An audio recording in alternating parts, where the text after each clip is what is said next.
Last night before wrestling, Revolver, the Revolver champion, defeated Matt Cardona at Heat 'em Up. You've seen him in Impact Wrestling. You've seen him all over the indies. He is the one, the only Ohioan we talk about. That's Jake Crist. How you doing, Jake? It's good to see you. How's it going? How you guys doing this morning? Doing great. Doing well. Thank you. Good. Thank you for joining us coming off. Thank you for joining us coming off that match last night against Matt Cardona at Revolver Heat 'em Up in Dayton, Ohio. I mean, you had the hometown advantage in Ohio. Matt Cardona still tried to trick you. He's like, yeah, lay down, be the broski of the week. It'll all be good. It didn't work out for him. And then you beat him up throughout the match. You pinned him with the backslide. I think that's what it's called, the backslide. Absolutely. And then, got the victory. Tell us about the match and how you're feeling one day, less than 12 hours later. I am exhausted, tired. I had probably 4 hours of sleep. Last time I looked at the clock was 3 a.m. There's just something about wrestling Revolver in Dayton, and in Iowa. Everywhere we go, it's just it brings a different type of energy, and it gets me pumped up. So it's kind of hard to come down a little bit off that major rush, and wrestling a guy like Matt Cardona in my hometown for the world championship. It was awesome. It was great, but I wasn't going to be tricked. I wasn't going to just lay down, like he wanted me to. Sure, everybody wants a day off, but not this guy. Not with the titles on the line either. Yeah, exactly. No, absolutely, man. Especially with those days off. I'm actually at work right now at a lunch break, so I figured I'd drop in and say hello. Pulling an 8-hour shift after last night. That's what kind of a working man Jake Crist is. Dude, the grind never stops. That's amazing. It never stops, because for me, a guy like me, I want to stay on the grid. I want to stay on the grid. So no, but yeah, I got 2 children I got to support. So yeah, it's definitely a grind. So right off the bat, so I've been to Ohio a couple of times, different cities in the state. What makes Ohio so great? Because you are a big proponent for the state of Ohio. For me, Ohio, it always brings love, joy, peace, and happiness, and it's home. I love everything about Ohio. Everybody here is nice. They say hi to you, but only if you're in the right parts of Ohio. I think that's everywhere, though. So I can't, down Ohio that bad. I love the people. It's home. I love Ohio. I don't see me living anywhere else, unless I was forced to. Okay, where are the bad parts? We'll give you this big contract if you move, here. I'll do it then, But yeah, I love Dayton, Ohio, and just Ohio in general. The Crist family moves to Florida. I mean, I'll do it. There you go. Scoop right there. Jay Crist will move to Florida if offered the big contract. I'll do it. Where are the bad parts of Ohio? I'm from Ohio. I won't tell you where in case you name my city or my town, but where are the bad parts of Ohio? I mean, I think anywhere and everywhere could be bad at any given time. I live by the motto, if you're out past midnight, bad things are going to happen. So that's just the kind of motto that I live by. And I kind of take that everywhere I go. It could be the nicest place or, Mexico City. I try to mind my own business, and keep to myself and just keep it moving. But I couldn't sit down and say, this place is bad or this place is bad. I don't know. I think there's good in every place.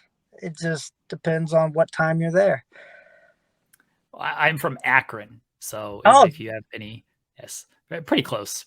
Yeah, dude, Akron, they're what are they, kind of high up there in the criminal crime rate, right? Akron's pretty up there. I've not experienced any of this. I've only been here since 2021, but I've not experienced. Yeah, I've not experienced any of this. I mean, moving to Ohio was not on my bucket list of things to do, but sometimes things happen. Things happen. I Yeah, would say you gotta go with what the wind takes you. Sometimes, whichever way the wind blows, sometimes you just gotta go with it. That's what I've learned some about life. sometimes the wind slides in your DMs and praises Bret Hart, and you just get taken to There, Ohio. That's what. there you go. What I'm sure there isn't a better place to be than Akron, Ohio, right now. The people, yes. The actual place, I don't know. I want to ask about you made a couple of returns to Impact this year, but the kind of the big one was Under Siege, because you had been on Impact for 2 years before that. So how did the return at Under Siege come about? It was kind of just presented to me, and of course, like I'm a worker. I'm not gonna turn down any type of opportunity like that. Of course, being with Sammy Callahan just was the icing on the cake. That's I love Sammy to death.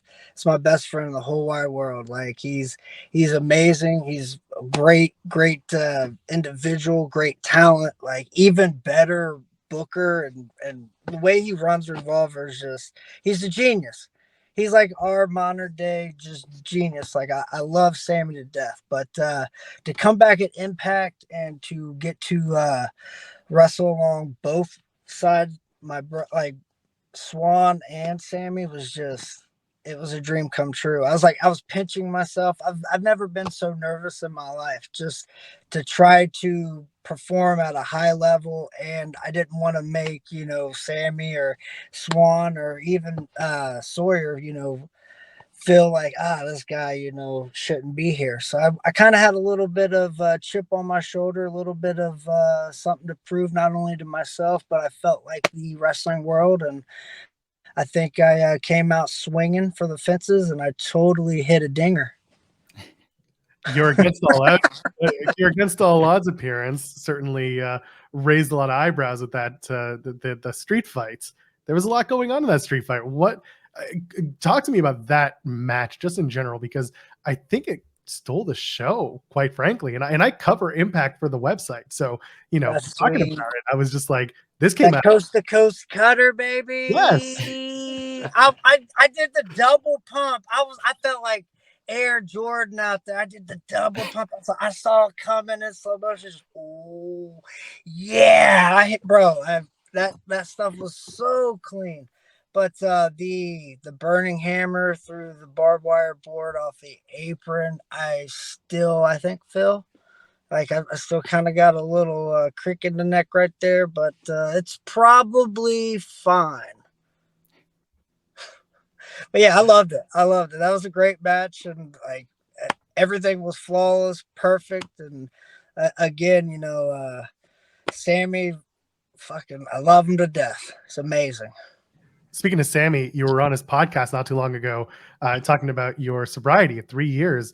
First of all, amazing. Congratulations. I hope that keeps going. You told a story about walking to the gym every single morning and your wife being like, you don't have a gym membership.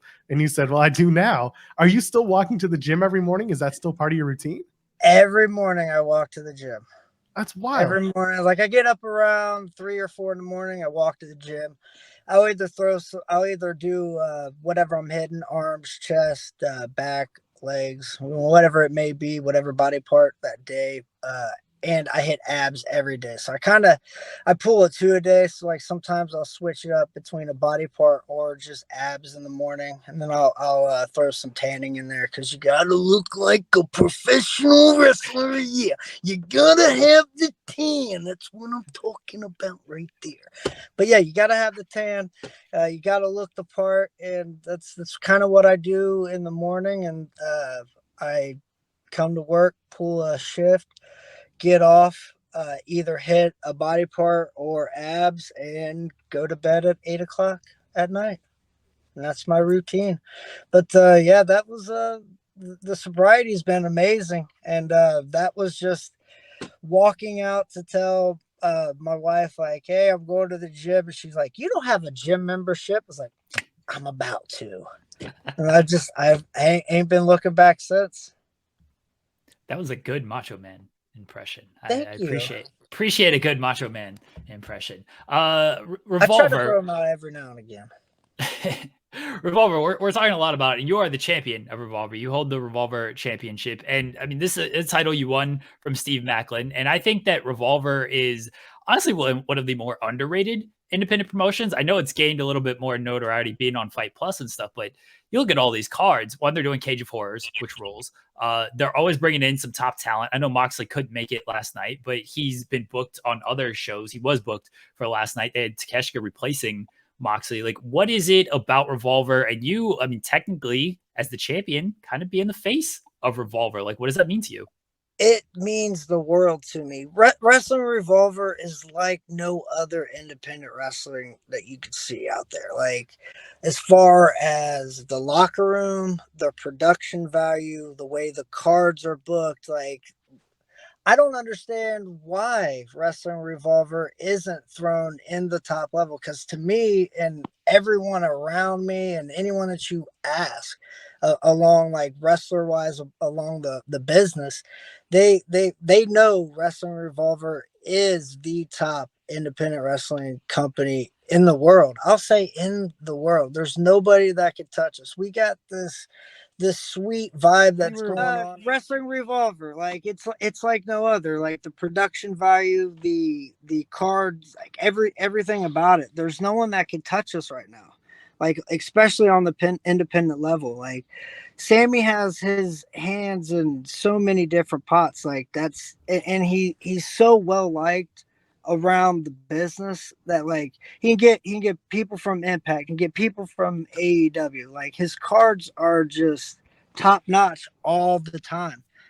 And I'm just lucky to be a part of the Wrestling Revolver and to be the face of it. It's like a dream come true. You mentioned people being booked from various companies into one. You recently had a tag match. You and Alan Angels teamed up to take on Kevin Blackwood and AEW's Malachi Black. Talk to me about that match, working with Malachi Black, who is, a nationally seen television star. What was the match like? How did everything come about? It was kind of spur of the moment, because it was supposed to be Kevin Blackwood, but I think he ended up getting injured, like, messing around in the ring. So I think his ankle ended up getting messed up a little bit, and they had to switch some things around. But I've wrestled Malachi Black a few different times. Germany, my first tour of Germany was with him in the main event, so it was awesome. Like, it was. I really enjoy working guys of the caliber of Malachi Black, because he is like no other. He's in the level of, like, just that it's like no other. Legit, he's in a level of his own. There's, like, nobody else that can touch Malachi Black, in my opinion, right now. Just the way he moves, the way he presents himself, he's amazing. I was lucky to be able to get thrown in a position to be like, hey, do you want to be a dick and run into this? I was like, sure. I'll do that. Sure. I was about to say, yeah, that was supposed to be Blackwood against Malachi. And like you said, the day of, Blackwood said, like, oh, I got a foot injury. And so I imagine that tag team match came together very last minute because of that. But you guys are all pros, went out there and still did the thing. Still did the damn thing. I wanted to ask about your AEW experience. You were there earlier this year. I was at that show in Dayton at the Nutter Center. You wrestled Juice Robinson. I know it was a local thing for you, and you got a good reaction being the local boy in Dayton. What was that experience like at AEW? Bro, 6 months prior to that, like, so I work at the Nutter Center. That's like my shoot job. I work for a company that actually does like setups for different events and stuff. And 6 months prior to that, I was setting up for a concert. It was Hootie and the Blowfish, and he started coming out doing, like, his warm up, like, what? I wish it were like legit. It sounded like that in an arena. It was an empty arena. So like me and my coworker Brian, like we walk to the edge and we're looking down at the bull, and it's the stage is so sweet, and like the production's already up, and he's just, you know, like I said, warming up his vocals, doing the cool, yeah, doing the cool stuff. Or I'm sorry, did I say Hootie and the Blowfish? It was I don't even remember what band. It was one of those types of bands. But man, I really wish I remember what the band's name. But anyways, that was that's what it was. It was Dave Matthews Band, and that's where I was like, and I'm like, I look at Brian and I go, this just doesn't feel right. I feel like somebody should be setting up for a company I'm about to wrestle for here. And legit, it was like, it was such a weird feeling that I can't even describe. And 6 months later, I'm wrestling at the very place that I told my coworker. It was like, bro, like I want to be here. And it was crazy. It was a crazy experience. I can't, there hasn't been an experience like that I've ever had in my whole entire life.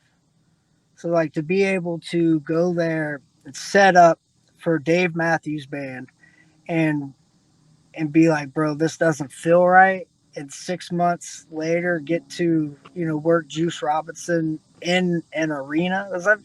I've done like 1 or 2 arena shows, but nothing like the Nutter Center. And it was in my hometown. It was awesome. It was such an awesome experience. So what was more awesome? Working the Nutter Center or having a banana on a pole match at the in 2017? Totally working the Nutter Center. You sure? I mean, a banana on a pole match sounds like... banana on a pole match sounds awesome though. Well, you were in it, so I should hope. It sounds awesome. It was not. I don't remember that match at all. This was years ago. This was like 2017 in Toronto, and you had a 3-way with it was you, Space Monkey, and oh shit, yeah, I do remember that now. Yeah, and John Greed. That was the third man. There you go. Space Monkey is awesome. Is he still around doing stuff? He's still around. For those who don't know Space Monkey, he is a wrestler who is a man who is a monkey who was launched into space and came back with magical wrestling powers. Yes, Space Monkey is very much still around. Yes, Space Monkey's awesome. I'm so glad that he's still around doing the thing. But yeah, I do remember the banana on a pole match, the craziest match. Oh, that's crazy. You've shared the ring. We got to get Space Monkey on television. You've shared the ring with a lot of the top names just this year alone, like calendar year, like Speedball Mike Bailey, Jon Moxley, Alex Shelley. What have you learned from these guys being in the ring with them, and then, you know, even backstage, like kind of what have you learned from them? Like any advice that they may have given you? Oh yeah, man. Well, I've known Moxley since he stepped foot in the business. He came in an HWA, bright-eyed, bushy-tailed kid from Cincinnati. So like I've have a long history with Mox, and that was just like, you know, two friends reunited again. What I learned about Moxley is he hits really, really hard, and he'll knock you out. Speedball, what I've learned about Speedball is nobody in wrestling, I think past, present, or future, has the kicks and just versatile like Speedball. Speedball is one of my favorite wrestlers to watch right now. What he does is just it's amazing. So to be able to share a ring with a guy like Speedball was awesome. So yeah, Moxley, Speedball, those dudes were top-notch talents, and I just hope to continue to wrestle top-notch talents like that. It's like every match you learn from. If you're not learning, then you should be doing this. We've asked a lot of wrestlers this question because Speedball keeps coming up as one of the answers. Who hits the hardest? Who kicks the hardest? Speedball. Moxley throws a very, very vicious form.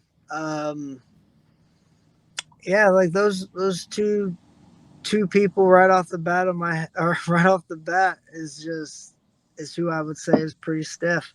Those dudes are pretty stiff.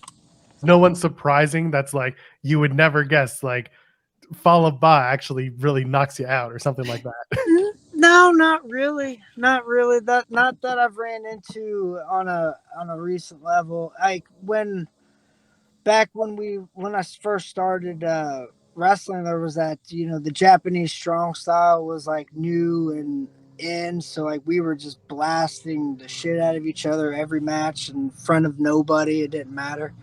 But there's been nobody that surprisingly where I've had to be like, dude, lighten up. My last one for you, Jake. You've done a handful of death matches. You've done a spider web death matches. You've done light tube matches and things like that. What is it about those matches that appeal to you and really anyone? I mean, being in it, like I can watch a few of them, but like, what is it about being hit with a light tube that's like this? This seems like a good idea today. Well, it's never a good idea. I've never had that pop up to where it was like, hey, I'm gonna wake up and be like, oh, I'm gonna get hit with the light tube today. But for me, deathmatch wrestling is a part of our culture. It's a part of wrestling, whether anybody wants to admit it or not, whether they like it or they don't. I'm a student of the game, and I like to be able to have every kind of art form covered in this. So whether it's deathmatch, lucha libre, strong style, just straight up wrestling, matches, like I feel like I can mix it up with anyone and everyone. So I try to create that style like since day one.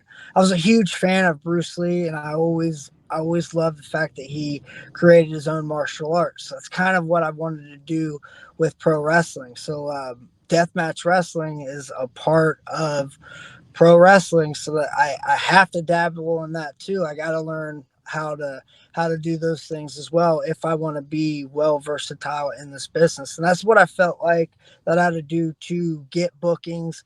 So like I won't say no to a death match. I don't mind, not that I'm tough or anything like that. Like I don't mind it, but like when it deep down, what it boils down to is straight up just learning all the craft of professional wrestling.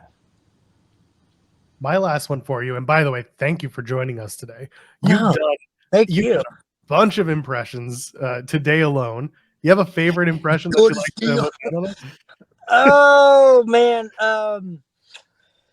crazy story. Me, Swan, Sammy, and a carload of people were coming home from CZW, like way like 15, 16 years ago. And those are brutal car rides, like 9-10 hour car ride. And to kind of pass the time, me and Swan would throw out just different wrestling impressions, like whether they were good or not. We just kept going. We would just create our own storylines. Like I really enjoy doing a Terry Funk. I'll give you a spinning toe hold and make you tap and make your butthole bleed. And then like, the Macho Man, everyone has a Macho Man, whether it's good or not, that's whether it's up to the ear.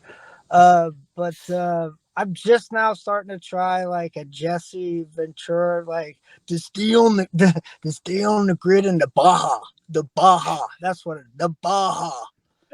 You gotta stay on the grid in the Baja. It goes in and out. I try to throw out some impressions here and there. But I don't know, probably Terry Funk is my favorite. I just love doing a little Terry because it kind of reminds me of how my dad speaks. So my dad will call, "How you doing, son? How was work today? Did you Did you win your match? And it's kind of like a Terry Funk feel. So I've kind of been doing my dad's impression all my life. So it kind of just goes with the flow. That's my favorite one's the Terry Funk. Whether it's good or not, I don't know. I mean, listen, it popped us. So clearly, Yeah. you're doing something. Jake, thank you so much. Please plug what you got coming up. Plug your socials. Thank you again. This has been great. Hit me up on any social media, Facebook, X, is it X, Twitter, whatever Something it like is that. now. I got it all. It's under the Jake Crist. I'm smart. All the handles the same across the board. If you want to get a hold of me, at the Jake Crist, and of course, Wrestling Revolver. Anytime you see it come to your town, or if you see it popping up in your socials and you see that Fight's presenting it, buy it. Just buy it. You'll be happy. Trust me.